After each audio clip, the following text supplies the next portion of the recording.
সমগ্ৰ ৰাজ্যবাসীক জনাইছো আজি সন্ধিয়াৰ প্ৰথমটো ব্ৰেকিং নিউজ ডাঙৰ খবৰ নিটৰ পুনৰ পৰীক্ষাক লৈ ৰাজ্যত কটকটীয়া নিৰাপত্তা বেষ্টনী দেখিবলৈ পোৱা গৈছে আৰু জাৰি কৰা হৈছে 9টাকৈ নিৰ্দেশনা জনাইছো এটি ব্ৰেকিং নিউজ ডাঙৰ খবৰ পৰীক্ষাক লৈ জাৰি কৰা হৈছে 9টাকৈ নিৰ্দেশনা আৰু আজি দিনৰ 2 বজাৰ পৰা বিয়লি 5:15 লৈ অনুষ্ঠিত হৈছে নিটৰ পুনৰ পৰীক্ষা জনাইছো ব্ৰেকিং নিউজ ডাঙৰ খবৰ আৰু নিটৰ পুনৰ পৰীক্ষাক লৈ ৰাজ্যত আজি কটকটীয়া নিৰাপত্তা বেষ্টনী জাৰি কৰা হৈছে লগতে পৰীক্ষাক লৈ জাৰি কৰা হৈছে 9টাকৈ বিশেষ নিৰ্দেশনা আৰু আজি ধুবুৰীত অনুষ্ঠিত হৈছে নিটৰ পুনৰ পৰীক্ষা 21 জুনত অৰ্থাৎ আজি দিনৰ 2 বজাৰ পৰা বিয়লি 5:15 লৈ অনুষ্ঠিত হৈছে নিটৰ পৰীক্ষা ধুবুৰী জিলাৰ মুঠ 8টা কেন্দ্ৰত বহিছে 2732 গৰাকীকৈ পৰীক্ষাৰ্থী আৰু কোকৰাঝাৰ বঙাইগাঁও আৰু দক্ষিণ শালমৰাৰ প্ৰাৰ্থীত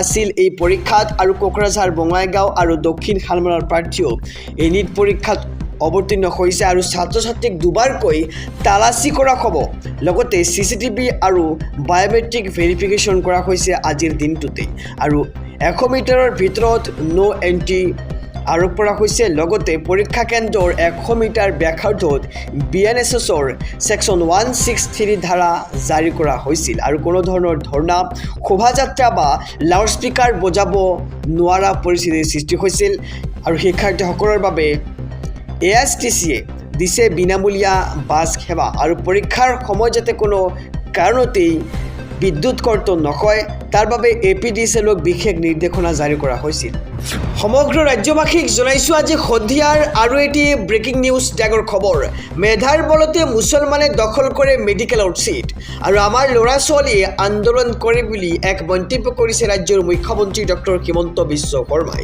লগতে তেওঁ কয় যে প্ৰতিযোগিতা কৰি মেডিকেলৰ 400খন আসন দখল কৰিছে মুছলমানে আৰু মুছলমান শিক্ষাৰ্থীয়ে কেতিয়াও আন্দোলন কৰি ঘূৰি নুফুৰে ইয়াৰ বিপৰীতে আমাৰ ল'ৰা ছোৱালীয়ে আন্দোলন কৰি সময় নষ্ট কৰে জনাইছো এটি ব্ৰেকিং নিউজ ডাঙৰ খবৰ এইবাৰ ৰাজ্যৰ মুখ্যমন্ত্ৰী ডক্টৰ হিমন্ত বিশ্ব শৰ্মাৰ এক মন্তব্য আমি শুনিবলৈ পাইছোঁ তেওঁ কৈছে যে প্ৰতিযোগিতা কৰি মেডিকেলৰ 400খন আসন দখল কৰিছে মুছলমানে আৰু মুছলমান শিক্ষাৰ্থীয়ে কেতিয়াও আন্দোলন কৰি ঘূৰি নুফুৰে ইয়াৰ বিপৰীতে আমাৰ ল'ৰা ছোৱালীয়ে আন্দোলন কৰি সময় নষ্ট কৰে বুলি এক প্ৰকাৰ মন্তব্য কৰা পৰিলক্ষিত হৈছে ৰাজ্যৰ মুখ্যমন্ত্ৰীগৰাকীৰ আৰু মেডিকেলত আসন পাবলৈ তেওঁলোকক কোনো কোটাৰ প্ৰয়োজন নাই মুখ্যমন্ত্ৰী ডক্টৰ হিমন্ত বিশ্ব শৰ্মাৰ এনে মন্তব্য আৰু 15খন মেডিকেল আসনৰ 400খন দখল কৰে নামনি আৰু মধ্য অসমৰ মুছলমানে আৰু প্ৰতিযোগিতা কৰি মেডিকেলৰ 400খন আসন দখল কৰিছে মুছলমানে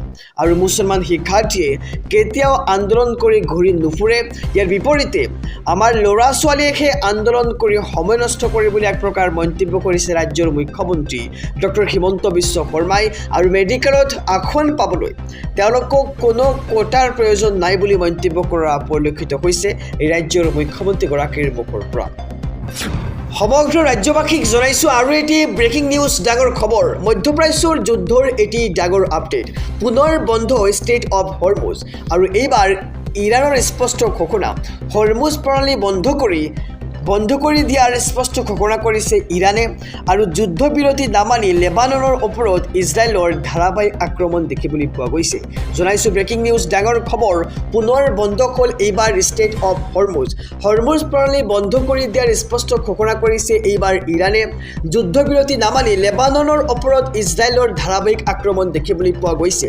আনফালে ইজৰাইলৰ আক্ৰমণৰ পিছতেই ঘোষণা কৰি দিলে এইবাৰ ইৰাণে আৰু আমেৰিকাৰ বিৰুদ্ধেও যুদ্ধবিৰতি উলংঘাৰ অভিযোগ ইৰাণৰ আৰু IRGCৰ সকিয়নি হৰমুজ প্ৰণালী অৱৰোধ কৰাটো প্ৰথম পদক্ষেপ আৰু পুনৰ ইজৰাইলে আক্ৰমণ কৰিলে ভয়াৱহ হ'ব পৰিস্থিতি আনফালে আমেৰিকা ইজৰাইলক উচিত প্ৰত্যুত্তৰ দিব বুলিও সকিয়নি ইৰাণৰ আৰু 17 জুনত ইৰাণ আৰু আমেৰিকাৰ মাজত হৈছিল বুজাবুজি চুক্তি আৰু পুনৰ বন্ধ হ'ল এইবাৰ ষ্টেট অফ হৰমুজ প্ৰণালী বন্ধ কৰি দিয়াৰ স্পষ্ট ঘোষণা কৰিছে এইবাৰ ইৰাণে সমগ্ৰ ৰাজ্যবাসীক জনাইছো আৰু এটি ব্ৰেকিং নিউজ ডাঙৰ খবৰ নতুনকৈ ৰেচন কাৰ্ড পাবলৈ শীঘ্ৰেই কৰক আবেদন, লাভ কৰিব নতুন সুবিধা। আৰু যদিহে আপুনি ৰেচন কাৰ্ডৰ সামগ্ৰীক লৈ চিন্তা কৰি আছিল তেন্তে আপুনি চিন্তা কৰিব নালাগে। আগৰ দৰে লাভ কৰিব সকলো ৰেচনৰ সামগ্ৰী আৰু ৰেচনৰ সামগ্ৰীক লৈ হিতাধিকাৰী কৰিব নালাগে কোনো ধৰণৰ চিন্তা। ৰেচন কাৰ্ড থাকিলেই লাভ কৰিব কেইবাটাও নতুন সুবিধা আৰু নতুনকৈ ৰেচন কাৰ্ড পাবলৈ আপুনি শীঘ্ৰেই কৰক আবেদন। জনাইছোঁ এটি ব্ৰেকিং নিউজ, ডাঙৰ খবৰ। ৰেচন কাৰ্ডক লৈ আঁকি পৰিছে এটি ডাঙৰ খবৰ। ৰেচন কাৰ্ড থাকিলে লাভ কৰিব নতুন সুবিধা। নতুনকৈ ৰেচন কাৰ্ড পাবলৈ শীঘ্ৰেই কৰক আপুনি আবেদন। আৰু অহা 1 আগষ্টৰ পৰা ৰেচনৰ হিতাধিকাৰী পাব দাইল, চেনি আৰু নিমখ। আৰু লগতে লাখ লাখ ৰেচন কাৰ্ডৰ হিতাধিকাৰীলৈ আঁকি পৰিছে ভাল খবৰ। ৰেচনৰ সামগ্ৰীক লৈ হিতাধিকাৰীয়ে চিন্তা কৰিব নালাগে। আগৰ দৰে লাভ কৰিব সকলো ৰেচনৰ সামগ্ৰী আৰু জুলাইত হ'ব নতুন বাজেটৰ পিছত পুনৰ ৰেচন কাৰ্ডৰ বন্ধ হোৱা সামগ্ৰী দিয়া আৰম্ভ হ'ব। আৰু ঘোষণা কৰিছে এইবাৰ যোগান মন্ত্ৰী কৌশিক ৰায়ে।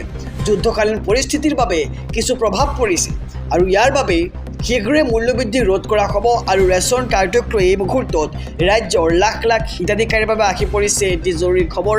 আমি খবৰ জনাইছোঁ SB অসম মিডিয়াৰ সমূহ দৰ্শকক। সমগ্ৰ ৰাজ্যবাসীক জনাইছোঁ আৰু এটি ব্ৰেকিং নিউজ, ডাঙৰ খবৰ। UCC কেতিয়াও মানি নলয় অসমৰ মুছলমানে, কোৰাণৰ নিয়মতে চলিব মুছলমান। এটি ব্ৰেকিং নিউজ জনাইছোঁ সমগ্ৰ ৰাজ্যবাসীক। অসমত UCC বলবৎ হোৱাৰ পৰাই মুছলমানসকলে কেতবোৰ মন্তব্য কৰি ৰাখিছে। UCC হৈছে কোৰাণ শ্বৰীফ বিৰোধী আৰু মুছলমানে কেতিয়াও মানি নলয় UCC। জনাইছোঁ এটি ব্ৰেকিং নিউজ, ডাঙৰ খবৰ। অসম চৰকাৰে অনা UCC কেতিয়াও মানি নলওঁ আৰু ইছলামৰ শৰীয়ত আইন বিৰোধী হৈছে UCC। UCCৰ বিৰুদ্ধে উচ্চতম ন্যায়ালয়ৰ দ্বাৰস্থ হোৱাৰ হুংকাৰো প্ৰদান কৰা হৈছে। আৰু অসমৰ কোনো জাতি জনগোষ্ঠীৰ লাভ নকৰে ইউনিফৰ্ম চিভিল কোৰ্টে। আৰু আক্ৰোশমূলকভাৱে UCC জাপি দিয়া হৈছে মুছলমানৰ ওপৰত আৰু ইছলামৰ ৰীতি নীতিৰ পৰা মুছলমানক বঞ্চিত কৰাৰ ষড়যন্ত্ৰ চলিছে এইখন চৰকাৰৰ।